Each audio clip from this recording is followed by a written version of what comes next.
Hey everyone, Knowledge here with Reach Your Summit.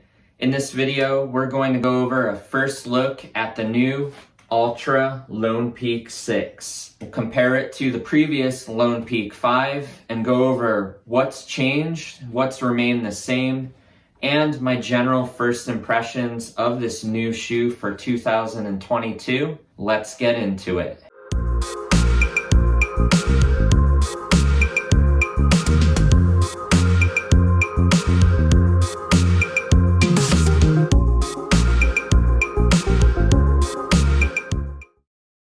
Alright, so I'm really excited to share this video with all of you. I hope that you find all of this information helpful.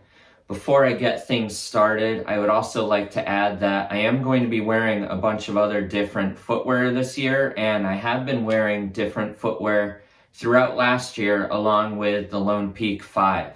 So that has also influenced a couple of personal changes for me with this shoe, and I'll get into that with you in this video as well.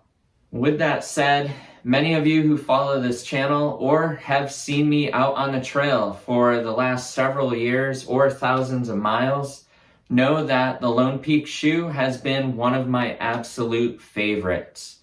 And why not? The Lone Peak series was the shoe that introduced me to a zero or balanced drop, and that's coming from over 24 years of backpacking with hiking boots, hiking shoes, and even trail runners that had some type of heel to toe drop on it.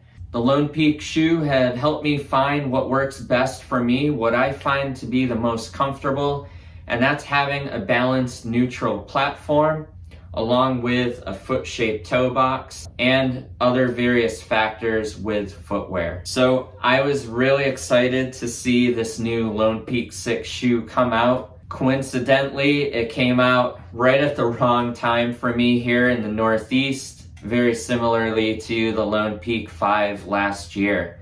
And that was, it came out in winter time. So not really able to test it out as much as I'd like to at the moment.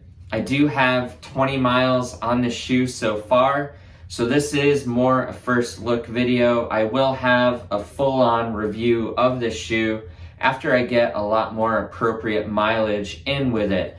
Honesty and authenticity are very important to me, and also providing that to you, the viewer, and that is something I always strive for and will keep doing on this channel. So with the Lone Peak 5 last year, I had some comments and questions about how I was able to use this shoe out in snowy conditions. And one of the ways that I'm able to achieve that is by wearing a waterproof, breathable sock. So these are 3-layer socks by Showers Pass. They are compression-like, and they do give me a good amount of water protection or snow protection while I'm wearing the Lone Peak shoes. So to kick things off, what has remained with the Lone Peak 6 compared to the Lone Peak 5? First, the outsole. So the outsole has not changed at all, still has the really comfortable 4mm lugs, the offset tread pattern, and what Altra calls the Max Track traction. I have found this to work really well over the years with all of my previous versions of the Lone Peak shoe. Definitely not as grippy as what you might get with, say, a Vibram outsole, but it does hold up really well. I had great longevity with the rubber compound on the bottom of the shoe. Performs pretty well when the rock is wet out on the trail. It also works really well in really rugged, jagged terrain, dirt, roots, rocks. I haven't had any major issues with the outsole. So I was really happy to see that that has stayed the same with the Lone Peak 6. Another thing that has remained the same is the zero drop platform, or what Altra calls the balanced cushioning. So to break that down very quickly, what that means is the heel of your foot and the forefoot is going to be at the same height off of the ground. With a lot of other footwear, you're going to get anywhere from a 3mm to a 12mm drop. having your heel slightly elevated compared to your forefoot. I prefer having a balanced drop or a more neutral platform. It allows me to strike more with my midfoot, get a more natural gait and stride. And this is something that Altra is really well known for. For those of you who wear Altras or know of Altra, that it should come as no surprise to you.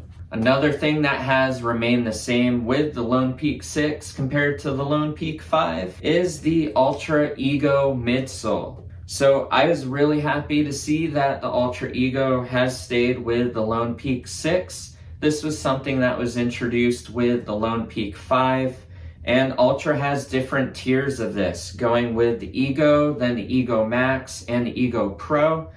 And as you go up in tiers with the midsole, you get a lighter, more plush, more responsive midsole. But I found the Ego to be very comfortable. With the Lone Peak 4s in the past, I really loved that cushion. It felt very slipper-like, but it did end up packing out around 150 miles. That packing out wasn't necessarily a deal breaker for me. I just ended up still wearing the shoe.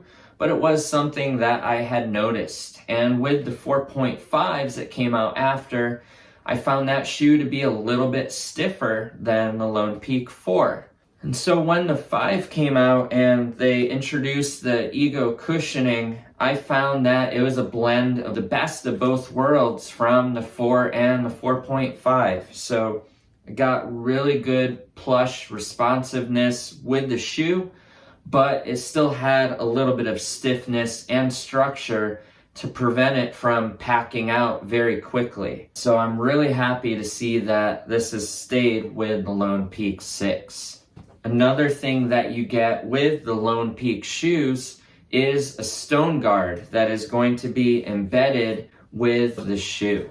So this is taken from my Ultra Superior 5. And this is what the stone guard is going to look like. It's just a flexible piece of plastic with a whole bunch of little cutouts, and it gives it good mobility, yet still giving you a good amount of underfoot protection from roots and rocks and really jagged terrain. What I experienced up in New Hampshire in the White Mountains, it definitely gives me good underfoot protection. So this is going to be kind of sandwiched in between those additional layers on the shoe. One other thing that has remained the same is that the stack height hasn't changed. So you're still getting that 25 millimeter stack height. If that is something that you find to be really comfortable, rest assured that has not been changed at all with this shoe. Also, the toe cap is another thing that has stayed unchanged compared to the Lone Peak 5, and I'm really happy to see that. The Lone Peak 4 had been known to have toe cap peeling or delaminating, and I did experience that around 100 to 125 miles, I believe, and I just fixed it quickly with some Aqua Seal or super glue, and that resolved it through the rest of the lifespan of the Lone Peak 4. So when the 5 came out, they had sewn in the toe cap for reinforcement and a little extra durability along with the adhesive that they used. I didn't have any issues with the Lone Peak 5 and the toe caps, so I was really happy to see that that has remained with the Lone Peak 6 this year. And one final thing that hasn't changed for the Lone Peak shoe this year is the fit. So if you are used to the way that the regular Lone Peak 5s fit, you're going to find a very similar fit with the Lone Peak 6. It has that original standard foot shape, Ultra's widest foot shape that they offer for their footwear. Very roomy in the toe box, but also in the width. If you're coming from a previous version of the shoe, I personally found the 4.5s to be a little bit narrower, a little more snug. If you do find that to be still snug for your fit, the 5s and the 6, I'm happy to report that it does have a wide width offered for one color option, So for those of you guys and gals that are hiking with the Lone Peak shoe but need something a little bit roomier, take a look at that option if you are considering this shoe. Now for the changes. There are several little minor changes to the Lone Peak 6, and they all come in the upper of the shoe. Before I get into the upper, one thing that I noticed this year was that the insert was removable again. For the 5s, and at least with my shoe, it had some type of weird thread that was sewn into the bottom and some tape that was over it. I got the sense, the idea that it was to help keep the insert in place so it wasn't sliding around, but I never really had a major issue with that with the previous shoes. So I just found that to be a little abnormal. And it also kind of was a hindrance for me because when I'm out hiking and doing through hikes, the shoe is definitely going to be out in prolonged rainstorms throughout the day. When I was out on the trail, I liked being able to remove the insert at night and just set it separately from my shoe to help accelerate the drying process. So they've gone back to what I had with the Lone Peak 4, and that's just this tiny little nub at the bottom of the heel on the insert and a small little cutout in the heel area of the inside of the shoe. And that'll help keep the insert in place. Another change to the Lone Peak 6 compared to the Lone Peak 5 are the drain ports. So the drain ports are going to be a lot more spread out, a lot bigger than they were with the Lone Peak 5. They are spread out along the entire toe box of the shoe here, where on the 5 they were a little more concentrated and a lot smaller, almost diamond shaped in a couple of areas. The side of the shoe, those larger drain ports and ventilation ports are going to be more spread out and bigger on the medial side of the Lone Peak 6. And the Lone Peak 5, again, had some of those smaller, more concentrated ones on the lateral side of the shoe. And I found it to work really well. It did dry pretty quickly compared to previous versions of the shoe. Found that it was a little bit slower than those other shoes. So I was happy to see this update. I haven't had this out in prolonged rain yet, just because we are in winter time here in the Northeast. But I am looking forward to seeing how well these breathe, how well they help with the drying time needed for this shoe, and how they perform overall. And I will report back on how that works for me throughout this year with another video. One complete change with the Lone Peak 6 this year is an addition of other eyelets. So that is to allow for a more secure midfoot with the lacing. If you choose to do that, I never really had any major issues with the previous versions of the Lone Peak. So I probably won't use them too much, but I will be using them just to see how well it works out. I did find it to be a little bit more snug. Along with those additional eyelets, the lacing has been reversed with the Lone Peak 6 compared to the Lone Peak 5. Along with the lacing change on the Lone Peak 6, Altra has also seemed to remove the gator clip with the shoe. That was something that I really liked having on the previous versions of the Lone Peak, including the Lone Peak 5. And so now you end up needing to use the bottom of the lacing to clip your gaiter into. And they have added some reinforced eyelets here to help prevent the gaiter from sliding around a little bit when it's hooked in. Why it was removed, I don't know. This is definitely a minor gripe of mine with the new updated Lone Peak 6. But that could change over time with seeing how well it holds up. And moving up to the tongue of the shoe, you do have a slightly longer pull tab, and on the back of the shoe, the Velcro trap is still there for the gaiters. It is a little bit bigger. It'll give you that little bit of extra surface area to just pull, attach, and close it up. The pull tab on the back of the shoe has been completely changed from vertical to horizontal. This is another minor gripe of mine. I just really liked having a vertical loop to just hook my finger in and pull the back of the shoe up. Again, not anything that's really going to hinder the performance of the shoe, just a minor gripe of mine. The Lone Peak 6 does also still use that very durable air mesh, and with the Lone Peak 5, it ended up having a really thick layer around a lot of the shoe. And so with this year's version of the shoe, you kind of have this plastic reinforcement that helps make the shoe a lot more flexible compared to the Lone Peak 5. It's going to be a little bit lighter in weight with that, and it's also going to be a little bit more breathable compared to having all of that thick mesh on the outside of the Lone Peak 5.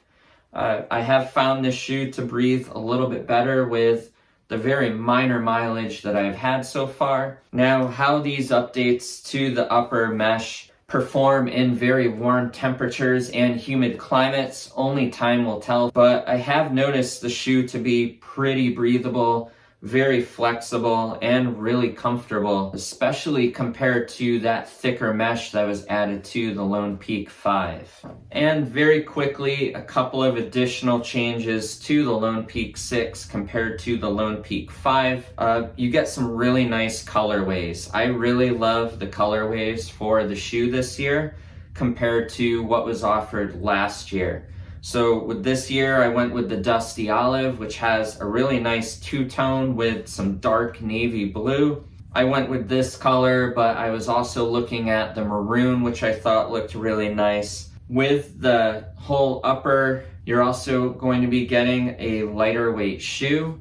So I believe the Lone Peak 5 on my scale was right around about 22.5 ounces for the pair. That was for a men's 10.5. I did size up with the Lone Peak 6 this year just because my more minimal footwear that I've been wearing has been allowing my foot to stretch out a little bit more and lengthen. So I have the Lone Peak 6 here in a size 11, and it's still lighter in weight than the Lone Peak 5 at 22 ounces or 1 pound 6 ounces for the pair. The other final change with the Lone Peak 6 compared to the Lone Peak 5 is the price. So the cost of the Lone Peak 6 has gone up to $140 compared to $130 with the Lone Peak 5s. So what are my general first impressions of the Lone Peak 6? I'm actually really happy with the updates that I've seen to this shoe. I think they're a step in the right direction. I'm really excited to get it out a lot more and see how it holds up this year. I really love the drain ports, and I'm looking forward to seeing how those hold up. I love the colorways. I love that the shoe still fits the same. It still feels very comfortable underfoot, similar to what I had with the Lone Peak 5s. Whether or not the lack of the gator hook changes my mind over time, we'll see. And also this little change in the pull loop in the back and in the tongue, we'll see if those change my mind too. But for now, they're definitely minor gripes that I have. And as I mentioned, I will be using this a lot on the trail this year, but I am also wearing more minimal footwear. So the Lone Peak 5 and the Lone Peak 6 feel almost more like an Ultra Olympus or a Hoka to me, just because of my preference in going a little bit more minimal with stack height from the ground. So other shoes that I have been wearing last year are the Ultra Superior 5s. I showed you the Stone Guard inserts a little while ago in this video, and honestly I haven't really used them with the Superior 5. So this is a lot more flexible. It has a stack height of 19 millimeters compared to the 25 of the Lone Peak shoes. This shoe is very breathable. It has a really wide foot-shaped toe box compared to the Lone Peak 6 and the Lone Peak 5s even. I've also been going even more minimal, and I've been wearing the Zero Shoes Mesa Trail. So these shoes are right around a pound in weight for both shoes, and they are super flexible because they only have about a 10mm stack height. They use the Zero Drop just like the Superiors and the Lone Peak shoes. The insert is also going to be removable, so I can minimize it even more. They dry very quickly, and I love that I get even more ground contact with this shoe. They feel very comfortable, but you do also feel a lot more with these and the Superiors than you do with the Lone Peak shoes. With those shoes, I've been starting to wear a lot more toe socks, whether they're Injinji socks like these made out of merino wool and acrylic, or exoskin socks with copper and fusion. And by wearing toe socks, it's been allowing my feet to spread out a lot more. I've been getting maximum toe splay, which has helped give me really good traction when I'm out on the trail. So that was my reasoning for going slightly larger with the Lone Peak shoes this year. And I have still been wearing my Altra Lone Peak 4 mid RSMs for the winter, but I also added an insulated pair of footwear to my mix for the winter this year. And so I've been wearing the Zero Shoes Alpine, which has 200 grams of insulation. It's definitely a lot stiffer than any of the shoes that I went over in this video, but it gives me a good amount of warmth, still giving me the Zero Drop and the foot-shaped toe box like I get with the other shoes I showed you. Still a little bit flexible though, and I've worn these on backpacking trips in sub-zero conditions, worn them with micro spikes without any major issues. So that gives you a little bit more of a background in why I went slightly larger with the shoe for this year. I could still wear a 10.5 and be comfortable, but I wanted to have maximum toe splay with my Injinji socks, a little bit more room to move around. And as I mentioned, my foot has been getting a little bit longer with going a little bit more minimal. I'm really excited to use this shoe a lot more this year, and I look forward to reporting back to all of you and letting you know what my experiences have been with it. Have any of you also picked up the Altra Lone Peak 6 yet? What's your experience been like with it? How do you feel the fit is? How do you feel it performs out on the trail conditions that you've used it in? Share your experiences with me in a comment below, or you can contact me at reachyoursummit.net. I'd love to hear what they are. Also, have you been using other Zero Drop or minimal footwear? I would love to hear what you're using, so leave that in a comment below as well. I hope all of you found this first look video helpful and that it helps with your decision making and whether or not these types of shoes are for you. If you found any value in this video, hit the like button below and consider subscribing to this channel because I'm always adding new content to it. Greatly appreciate all of you. Thank you for watching. Thank you for all of your comments and feedback. Until the next one, I'll see you on the trail.